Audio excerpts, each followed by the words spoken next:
Dan Sahagana Lalita Shri Vishakans Vidams Cha E Krishna Karuna Sindho Dinabando Jagatpate Gopesha Gopika Kanta Radha Kanta Namahustute Dapta Kanchkana Gaurangi Radhe Vrindavaneshwari Vrishabhanu Sute Devi Pranamami Hari Priye Vanchakalpa Turubhyascha Kripa Sindhubhyaiva cha Patitanam Pavanebhyo Vaishnavebhyo Namo Namaha Shri Krishna Chaitanya Prabhu Nityananda Shri Advaita Gadadha Shri Vasari Gaura Bhaktavinda Hare Krishna Krishna Krishna Hare Hare Hare Rama, Rama Rama, Hare Hare. Hare Krishna, Krishna Krishna, Hare Hare. Hare Rama, Rama Rama, Hare Hare.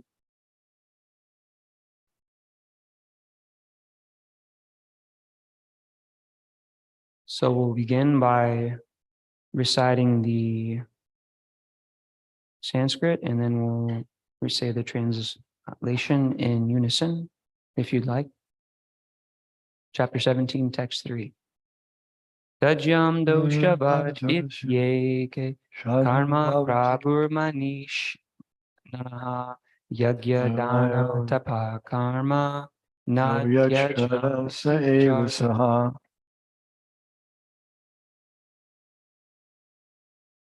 Text 4, 17:4.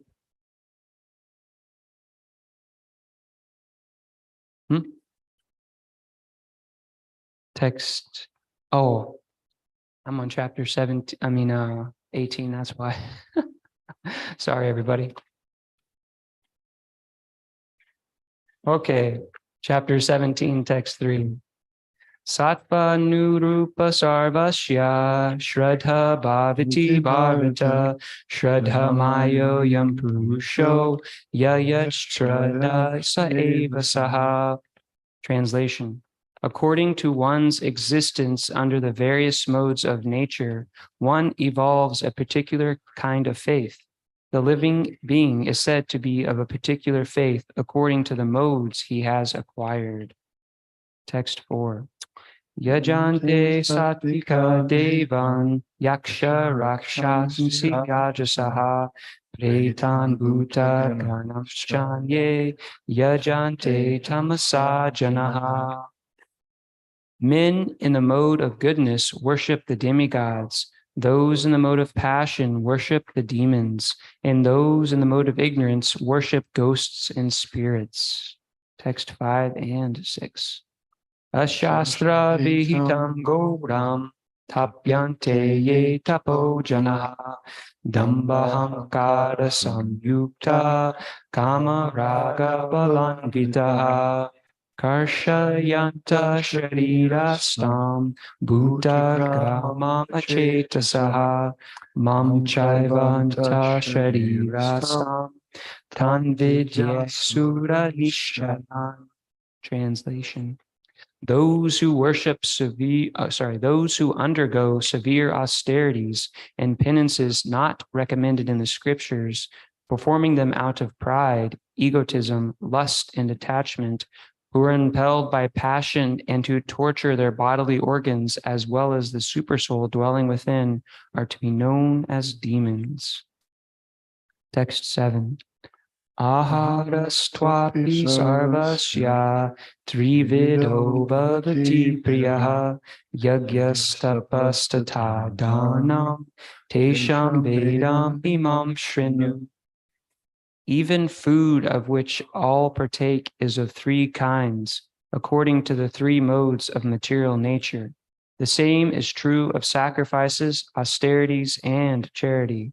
Listen, and I shall tell you of the distinctions of these. Text 8 through 10.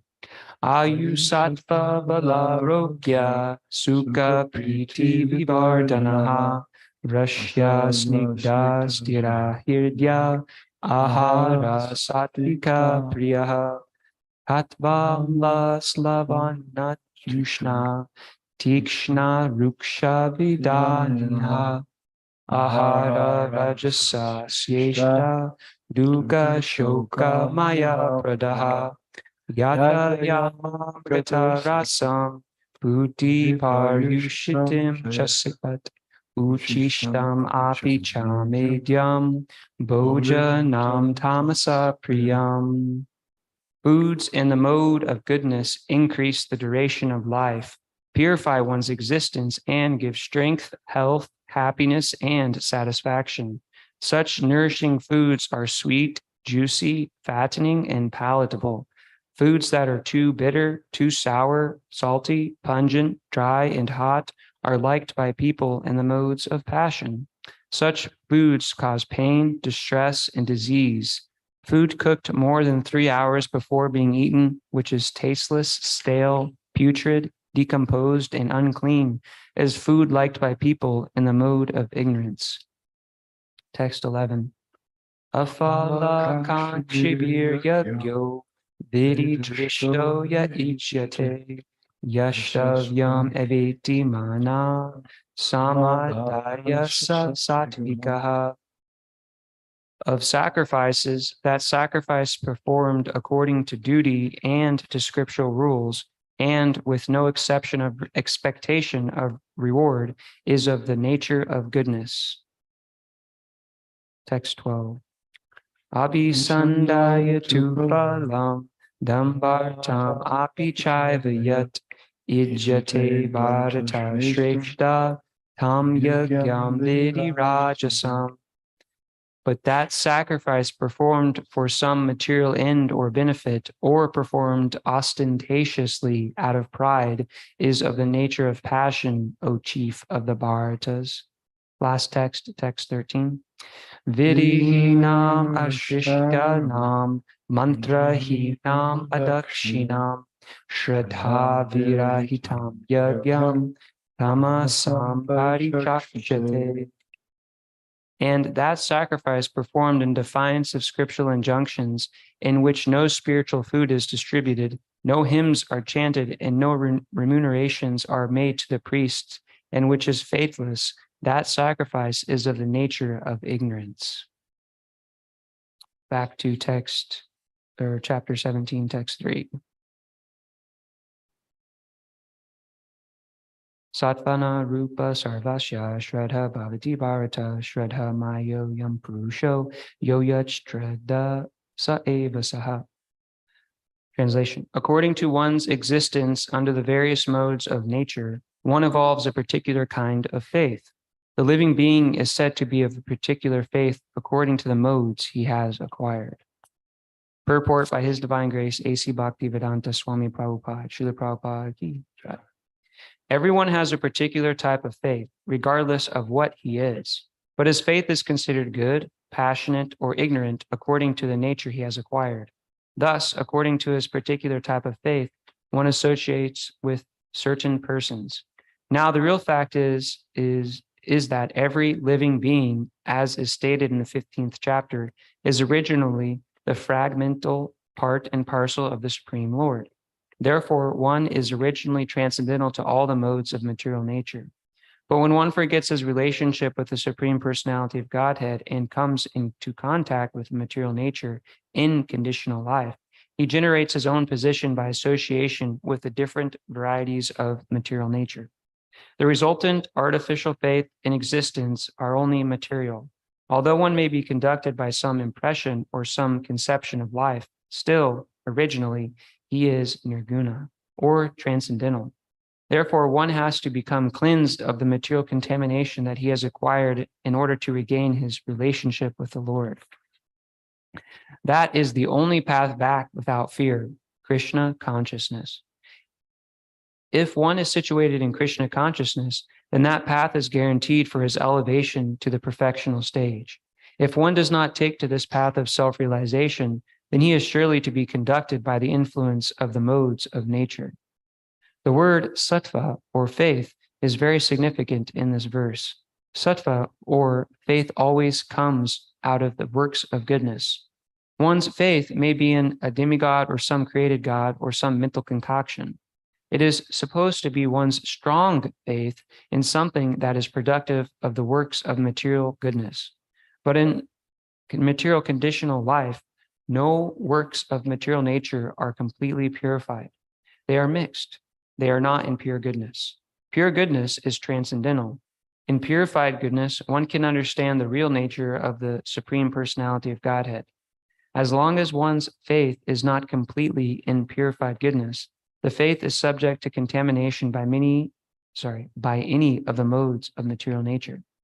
The contaminated modes of material nature expand to the heart. Therefore, according to the position of the heart in contact with a particular mode of material nature, one's faith is established.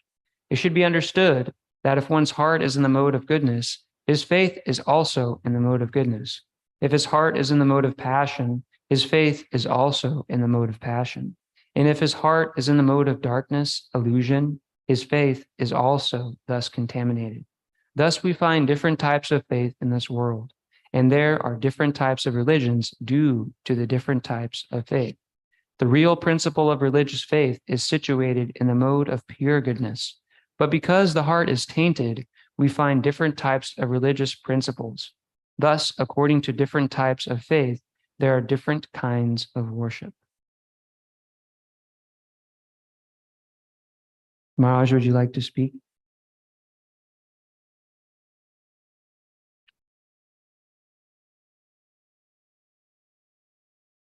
People are following different types of paths, faith paths, spiritual paths, faith traditions, based on the modes that they're in. I remember not so long ago, I was following the Christian faith. Of course, there's many similarities between Christian faith and the Sanatana Dharma. We could see that Jesus taught his two greatest commandments were to love God with all their heart, soul, mind, strength, and intelligence, and to love thy neighbor as thyself. And so the fullest expression of that is located in the chanting of the Hare Krishna mantra, because the mantra brings us to the mode of pure goodness, where we are able to love all beings, not just other humans, but all beings.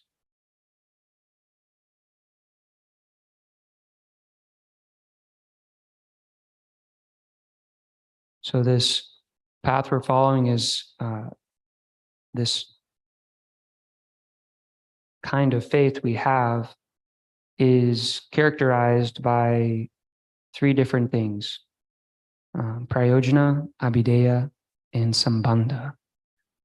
So this is kind of the way the Vedas classify what is a bona fide path to follow. Sambandha means relationship. Abhideya means the process, and prayojana means the goal. So the relationship we're going after is, of course, relationships with other devotees, but also especially the relationship with Krishna. The process we follow is chanting the Hare Krishna mantra and following the Vaidhi Bhakti route in the initial stages of our practice, which means following a prescribed number of rounds of chanting the Maha Mantra, following the divine principles, and hearing all of the wise words of the acharyas, such as Rupa Goswami, Sanatana Goswami, and hearing the advice they give us. And the goal is love of God. So that's prayojana. So that's the way the Vedas classify what is a bona fide path, strictly speaking to the Vedas. Of course, other faith traditions, other paths, they don't have that same kind of definition of things. From my experience in Christianity, I didn't really know what the process was. Jesus, of course, gave some things to follow, like feeding the hungry, clothing the naked.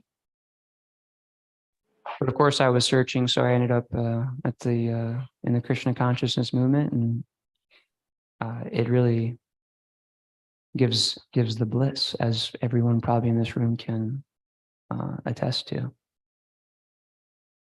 course, maybe it's there in other types of faiths too, but we follow this path and we try to spread it to everyone, and no matter who they are. So our goal is not just to be on the mode of goodness, it's to be above the mode of goodness in the pure goodness, Shuddha Sattva. It's beyond any of the material modes of nature. But of course, we have our present conditioning, so we need to clean our heart, as Lord Chaitanya says, Chaito Darpana Marjanam. We have to clean the dust off the mirror of the heart so we can fully engage in chanting of this mantra, of the Maha Mantra. In that way, we can become blissful. And in that position, when we're chanting, we're completely humble. We're more humble than a blade of grass or a straw on the street. We're more tolerant than a tree, and we're devoid of all sense of false prestige. So, if we're acting in that way, then we can chant the holy names of the Lord constantly. And when we're chanting the holy names constantly, we'll have no desire for becoming the spiritual master of any number of disciples, desire for sex, or desire for wealth. Our only desire would be to serve the Lord. So that's what we're after, is that Shuddha Sattva. And we can know that it takes us out of the three modes by examining the lives of the previous acharyas and especially His Divine Grace A.C. Bhaktivedanta Swami Prabhupada. We know that this process works. It's not some pipe dream. Okay, we'll go on to text 4. Men in the mode of goodness worship the demigods. Those in the mode of passion worship the demons, and those in the mode of ignorance worship ghosts and spirits. Purport. In this verse, the Supreme Personality of Godhead describes different kinds of worshipers according to their external activities. According to scriptural injunction, only the Supreme Personality of Godhead is worshipable. But those who are not very conversant with or faithful to the scriptural injunctions worship different objects according to their specific situations in the modes of material nature. Those who are situated in goodness generally worship the demigods. The demigods include Brahma, Shiva, and others such as Indra, Chandra, and the sun god. There are various demigods. Those in goodness worship a particular demigod for a particular purpose. Similarly, those who are in the mode of passion worship the demons. We recall that during the Second World War, a man in Calcutta worshipped Hitler because thanks to that war, he had amassed a large amount of wealth by dealing in the black market. Similarly, those in the modes of passion and ignorance generally select a powerful man to be God. They think that anyone can be worshipped as God and that the same results will be obtained. Now, it is clearly described here that those who are in the mode of passion worship and create such gods, and those who are in the mode of ignorance and darkness worship dead spirits. Sometimes people worship at the tomb of some dead man. Sexual service is also considered to be in the mode of darkness. Similarly, in remote villages in India, there are worshippers of ghosts. We have seen that in India, the lower class people sometimes go to the forest, and if they have knowledge that a ghost lives in a tree, They worship that tree and offer sacrifices. These different kinds of worship are not actually God worship.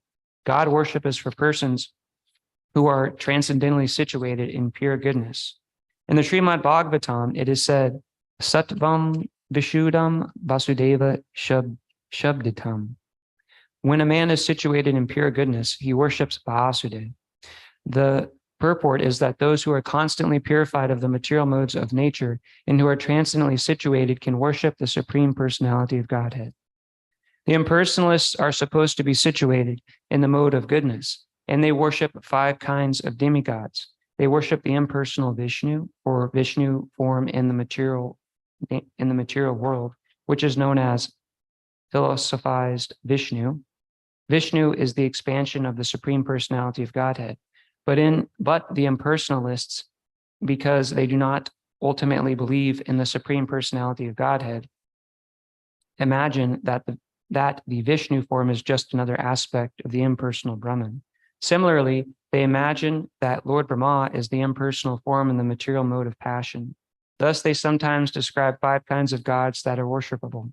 But because they think that the actual truth is impersonal Brahman, they dispose of all worshipable objects at the ultimate end. In conclusion, the different qualities of the material modes of nature can be purified through association with persons who are of transcendental nature.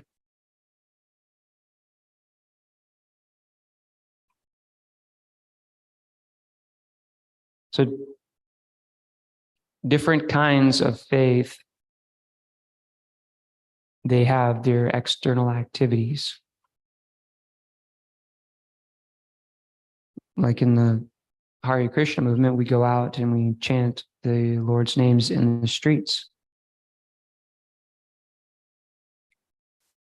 We're trying to raise the vibration of all those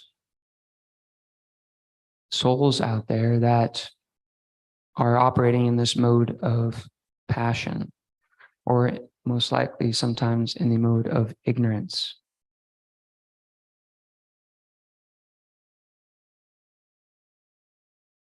So we try to raise the vibration by chanting the Maha Mantra in the streets, playing the mridanga, the kartals, and trying to bring smiles to those who we meet.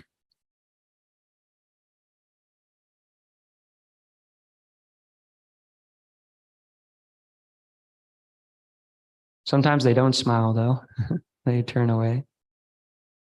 Maybe they don't understand, or maybe they're too stuck in their mind. Sometimes they're in their phones. There's Prabhupada mentions so many different types of things that people worship. And we can see today what you spend. We can think that what we spend the most time doing is what we worship. So what our meditation is during the day is what our worship is. And so for those who practice who practice Krishna consciousness, they slowly can start to think of Krishna all the time. Slowly have to clean the heart more and more. And that becomes their worship. Even if you're working some job in an office or whatever you might be doing, you can raise, or teaching, you could raise the vibration by in your mind chanting, or out loud chanting if possible, or listening to some vibration. And that way you can bring what you're doing to a higher vibration. Instead of maybe looking at your phone, seeing what the next best and greatest celebrity is doing, or watching cricket or some other sport. Because we know that these things are, in the end, it's just a waste of time. We can dive deeper into reading Bhagavatam or Srimad Bhagavad-gita, so many different things. Here, so many classes to raise our consciousness out of ignorance.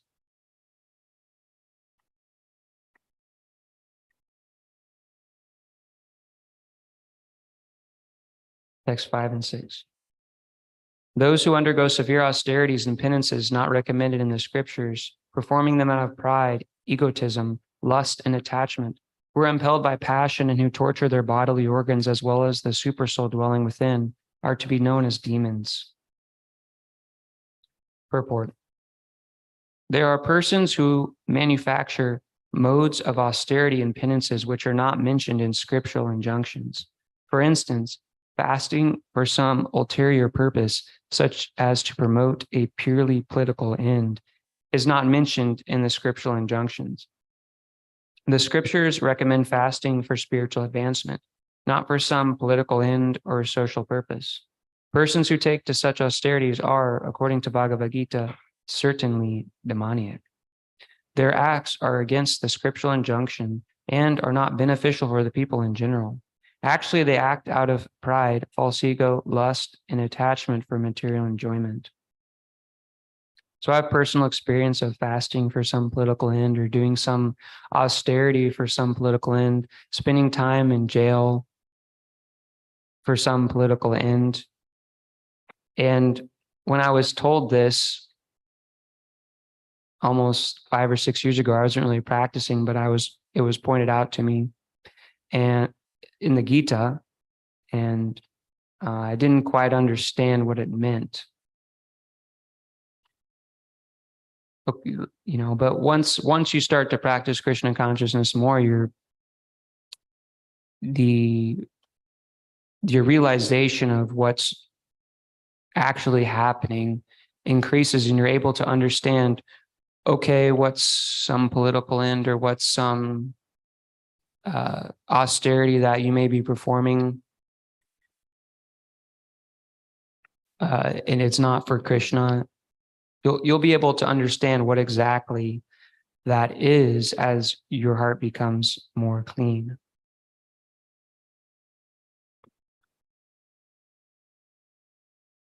Purport continued. Their acts are against the scriptural injunction and are not beneficial for the people in general. And why are they not beneficial for people in general? I might have been sitting in jail for 3 nights trying to protest some nuclear warfare. But in the meantime, I wasn't thinking, oh, what's this actually doing for people? It's not getting them out of the bodily conception of life, thinking that they're going to continue to think they're their body based on what I'm sharing. So slowly but surely, I was able to change what I talked about, and I'm still trying to change what I talk about and what I share to bring people out of the modes of passion and ignorance, and at least the mode of goodness, where they can understand they're not their body and they can chant Hare Krishna and be blissful. Because we know what really gives us bliss is it's chanting the glories of Krishna and speaking about Krishna. The devotees really become enlightened by these things if we chant the holy names rather than talking about some social purpose or political end or any sort of unbeneficial subject matter. Of course, there's practical Krishna consciousness too, how to execute a service, how to take care of your body, and so on. Like, we need to understand those things too. We can't, it's part of the bare necessities of maintaining the body that's part of Krishna consciousness, is maintaining the bare necessities of the body. We can't just ignore those things, because eventually they will hamper our service.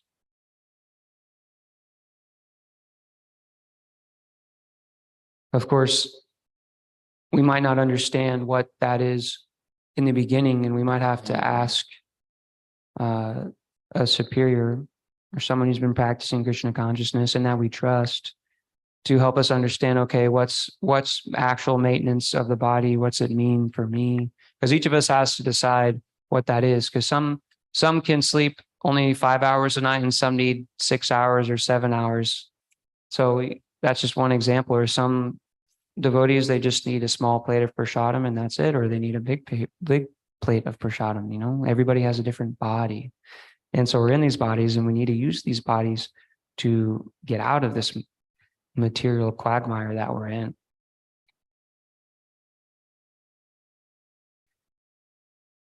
Okay, back to the purport. By such activities, not only are the combination of material elements of which the body is constructed disturbed, but also the Supreme Personality of God himself living within the body. Such unauthorized fasting or austerities for some political end are certainly very disturbing to others. They're not mentioned in the Vedic literature. A demoniac person may think that he can force his enemy or other parties to comply with his desire by this method, but sometimes one dies by such fasting. These acts are not approved by the Supreme Personality of Godhead, and he says that those who engage in them are demons. Such demonstrations are insults to the Supreme Personality of Godhead because they are enacted in disobedience to the Vedic scriptural injunctions. The word achetasaha is significant in this connection. Persons of normal mental condition must obey the scriptural injunctions. Those who are not in such a position neglect and disobey the scriptures and manufacture their own way of austerities and penances. One should always remember the ultimate end of the demoniac people, as described in the previous chapter. The Lord forces them to take birth in the womb of demoniac persons. Consequently, they will live by demoniac principles life after life without knowing the relationship with the Supreme Personality of Godhead. If, however, such persons are fortunate enough to be guided by a spiritual master who can direct them to the path of Vedic wisdom, they can get out of this entanglement and ultimately achieve the supreme goal.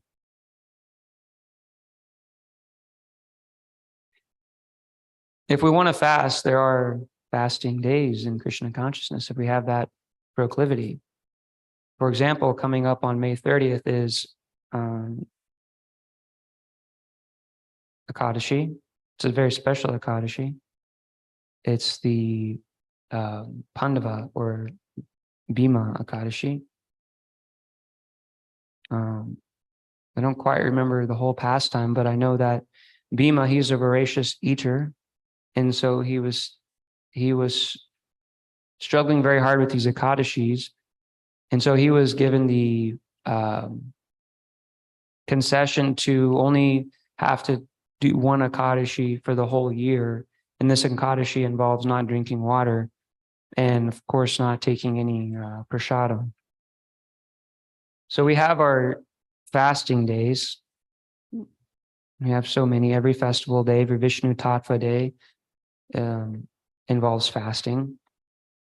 Jamastami usually involves fasting until midnight, Nirjala fasting. So we have these fasting days, but if they're prescribed by the scriptures, that's the most important part, is they're prescribed by Shastra and they're approved by Guru and Sadhus.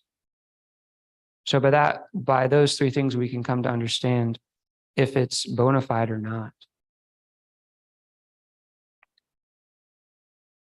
On every other Ekadashi, we also have the opportunity to fast to our liking.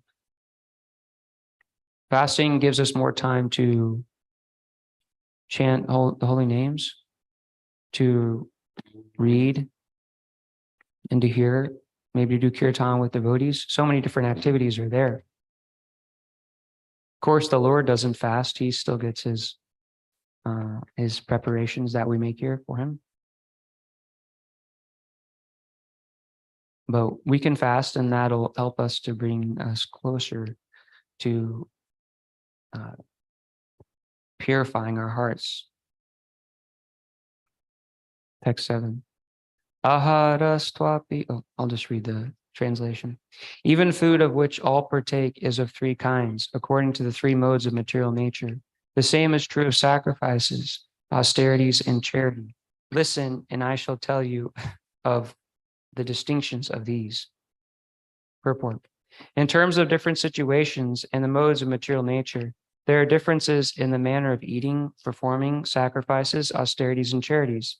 They are not all conducted on the same level. Those who can understand analytically what kind of performances are in what modes of material nature are actually wise. Those who consider all kinds of sacrifice or foods or charity to be the same cannot discriminate, and they are foolish.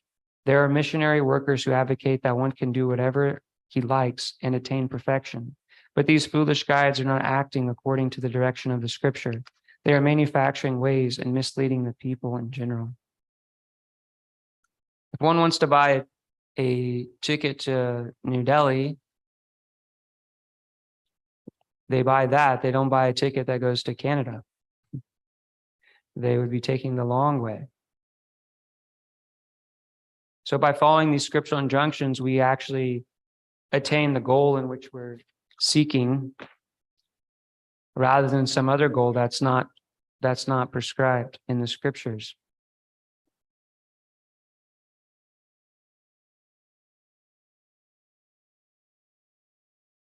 We try to take vegetarian prasadam, and we just take what Krishna likes: a leaf of flower, fruit, or water, and milk and grains, as prescribed by scriptures and the acharyas. So we take that. We don't take any other thing, because scriptures, it says that by doing that, we can maintain a clear consciousness. We don't have to worry about being polluted. We can be polluted by so many different kinds of foodstuffs in the mode of ignorance. We become contaminated by anger. We could become contaminated by so many things. And just by following the prescribed methods in the scripture, we can raise our consciousness to a higher platform.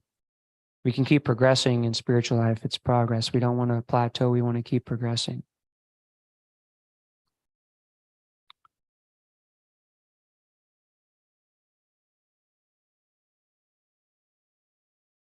Text 8 through 10. Foods in the mode of goodness increase the duration of life, purify one's existence, and give strength, health, happiness, and satisfaction. Such nourishing foods are sweet, juicy, fattening, and palatable. Foods that are too bitter, too sour, salty, pungent, dry, and hot are liked by people in the modes of passion. Such foods cause pain, distress, and disease. Food cooked more than 3 hours before being eaten, which is tasteless, stale, putrid, decomposed, and unclean, is food liked by people in the mode of ignorance. Purport. The purpose of food is to increase the duration of life, purify the mind, and aid bodily strength. This is its only purpose. In the past, great authorities selected those foods that best aid health and increase life's duration, such as milk products, sugar, rice, wheat, fruits, and vegetables. These foods are very dear to those in the mode of goodness. Some other foods, such as baked corn and molasses, while not very palatable in themselves, can be made pleasant when mixed with milk or other foods. They are then in the mode of goodness. All these foods are pure by nature. They are quite distinct from untouchable things like meat and liquor. Fatty foods, as mentioned in the 8th verse, have no connection with animal fat obtained by slaughter. Animal fat is available in the form of milk, which is the most wonderful of all foods. Milk, butter, cheese, and similar products give animal fat in a form which rules out any need for the killing of innocent creatures. It is only through brute mentality that this killing goes on. The civilized method of obtaining needed fat is by milk. Slaughter is the way of subhumans. Protein is amply available through split peas, dal, whole wheat, and so on.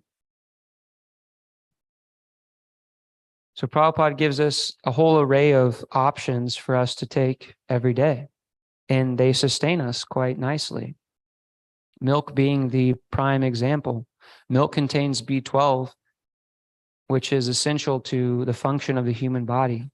Those who practice veganism or taking only plant-based foods miss out on this B12 vitamin, and they have a deficiency, and their body starts to deteriorate. Or they take B12 supplements, which is fine to take. So it's not just milk, we just drink milk, but it's milk prasadam that we first offer to Krishna, and it makes it so nice. So there's a myth in our country that most people follow, that most people believe, is that you need meat to survive. You need meat protein to survive.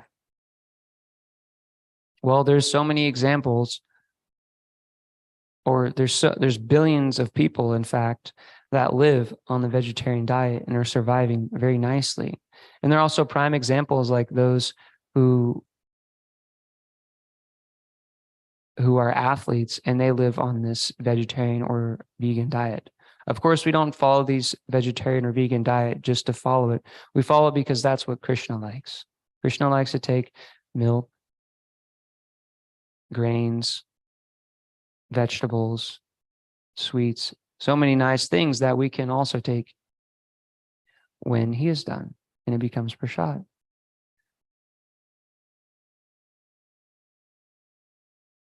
Okay, I think I'll stop there. If there's any questions, comments, chastisements, yeah, anything? Radha Damodar.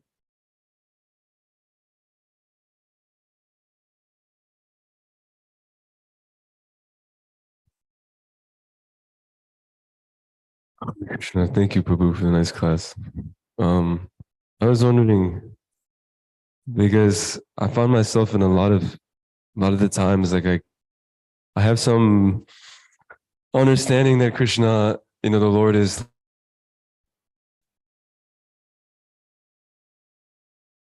situation, and there's some essence that I'm supposed to extract from it.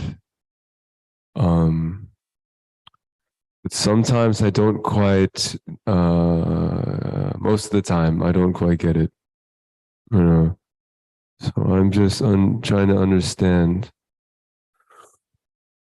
how can we, when, like, in a position when Guru, Sadhu, Shastra, they're not so readily available for us, and maybe, I don't know, out on books or something, how to understand, how to extract the essence of what Krishna is trying to show us from some situation that may be putting us in an uncomfortable position or something like that. Does that make sense, kind of? So sometimes things aren't revealed immediately. Sometimes things aren't revealed immediately. Yeah. Yeah. Yeah. Yeah. Sometimes they can be disturbing or disconcerting. Yeah, and it can be kind of confusing.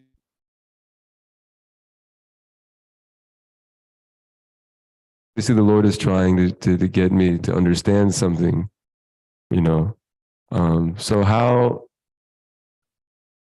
I guess, what what exactly is the essence of that teaching?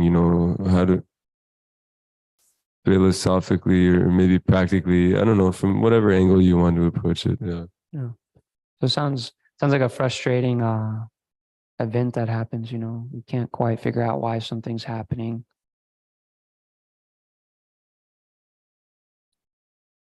So one thing that I thought of was, whatever that is, if it's frustrating or it brings us anger or something, that's not quite favorable to keeping us in the mode of goodness, at least, we can tolerate, and we can tuck it away, and we can say, okay, that happened. I don't know exactly what the lesson is to learn in this situation, but it could be revealed to me later. Also, we can pray in the moment. We can pray like Krishna. We can ask the question like, what's happening here? Why did that happen? And just asking the question puts it out in the atmosphere, puts that vibration out there, and eventually we'll be given an answer. I have had that experience, at least, is like you put the question out there and you get an answer later. It's not perfect, but in some situations it's all we can do. Of course, another thing that we can do is ask other devotees about what happened. What's been your experience with this certain situation. Of course, the more you reveal, the more that someone is able to understand what's happening and what you're going through, and the more they might be able to help you, or at least they can empathize with you. And by empathizing with you, that makes you feel better too, because they're understanding you. They're understanding the emotion you're going through, and that can help you process the event more quickly, or help you to basically overcome that challenge that you faced. Yeah, that's my thoughts on that. Radhastali?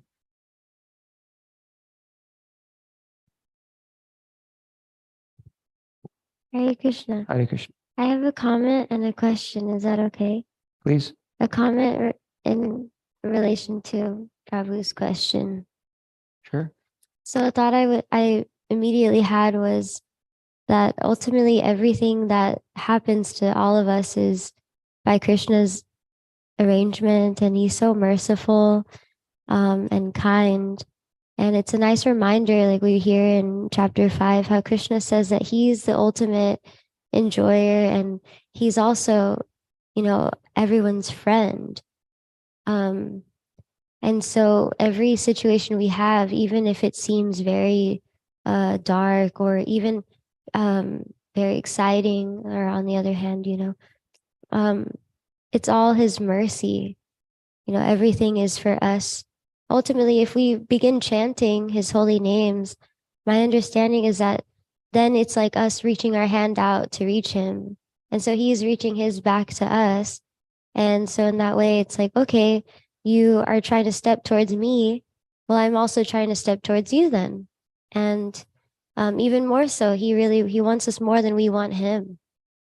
And so every experience we have is for our benefit when we start to chant his name.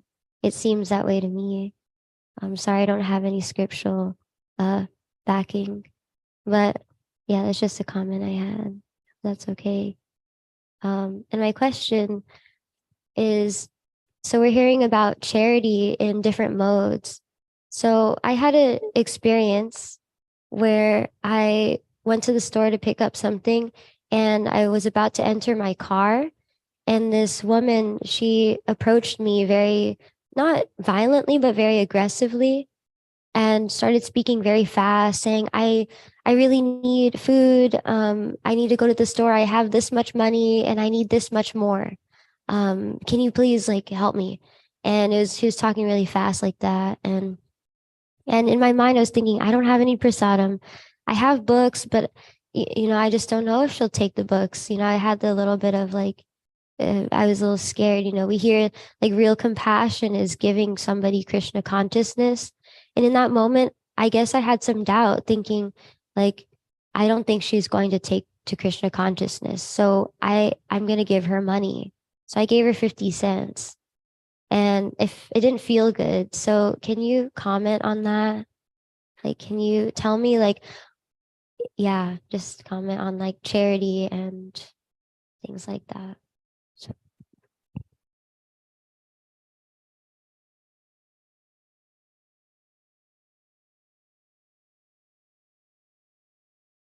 I mean, if you're describing her countenance as aggressive, I mean, that means that you were feeling threatened in some way. And that's a, unsafe position to be in. So it doesn't really give us so much time to think about, okay, what should I do? What should I not do? Of course, trying to give someone a card, or mantra card with their address on it and everything, that's good.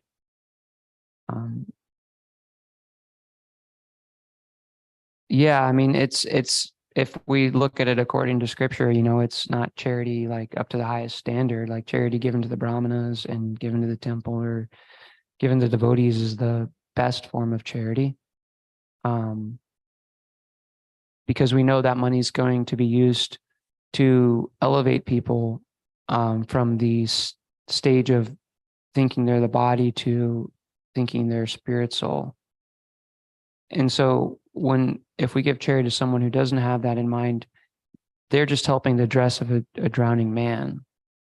And it's actually not helping them. It's just continuing their entanglement. Of course, we're not completely purified yet, but so we're still acting in the modes. At least I know I am. And so, what to do is not always like what the best thing to do is not always like in the front of my mind. And so, having some compassion on ourselves and saying, okay, well, what can I do next time I'm confronted with this situation? Of course, giving them charity or a prasadam cookie or something, having it in when you go out or something like that, is really nice to keep around. I know I had an experience at the gas station over here on Troost. This lady came up to me. I saw her go up to some other people who were pumping gas, and she came up to me, and she was like, also, not very. She wasn't polite. She was kind of aggressive, and she wanted money, of course, but she was asking like very. It was I heard her another guy who she had asked money to like yell at him like, "You're going to get more money if you ask people more politely." So I heard that guy saying that, and so what I ended up doing is I had a mantra card in my hand, and I was like, "Okay, I don't have any money to give you," because we don't want to lie. Like we can say we have money, but we don't have money I want to give you. It's not for you. And so, but here I have this mantra. Of course, when she saw the card, she just turned away and tried to find someone else. And I didn't have any prasadam with me to give her, so that's what I could think of at the time. Of course, we're in different bodies, so there's different situations going on here. But yeah, just some things to think about. And there's one last comment to Radha Damodar's question: is I've found over my time practicing Krishna consciousness is that if we have some disturbance and it's on our mind more than say 30 minutes, we should try to talk to someone about it for sure. Someone we trust. And that way it'll relieve our minds, because there's a difference between being just upset and then like upset that we're upset. Like we're upset, okay, last 30 minutes. And then like, if we're upset longer than that, we're choosing to do that. We're choosing to suffer, because that's real suffering. I've been there so many times where I've like forced myself to be upset. It's bogus. And when I was disturbed for like 3 days or something, I went to speak with His Holiness Donavir Goswami, and he's like, "Are you disturbed?" And I said, "Yes, I've been disturbed for like 3 days." And he's like, "Why be disturbed?" Just like cleared all of the like thoughts I've been having out of my mind. Of course, I was just waiting for someone to acknowledge that I was disturbed too. So I think that's important. When we receive some acknowledgement from someone else that's empathetic, it really does a lot for us. Of course, that's like, that's practical Krishna consciousness, learning how to interact with other devotees, being kind, Vedic, it's the etiquette that we all try to practice. Yeah. Thanks for the nice question. Thanks for the nice question, Rastali, too. Hopefully that was okay. You can ask me after class, Jagannath. We better in class. Srimad Bhagavad-gita ki, Srila Prabhupada ki, Vanchakalpa Tribhyascha Kripa Sindhivyevacha Patitanam Pavanebhyo Vaishnavebhyo Namo Namaha.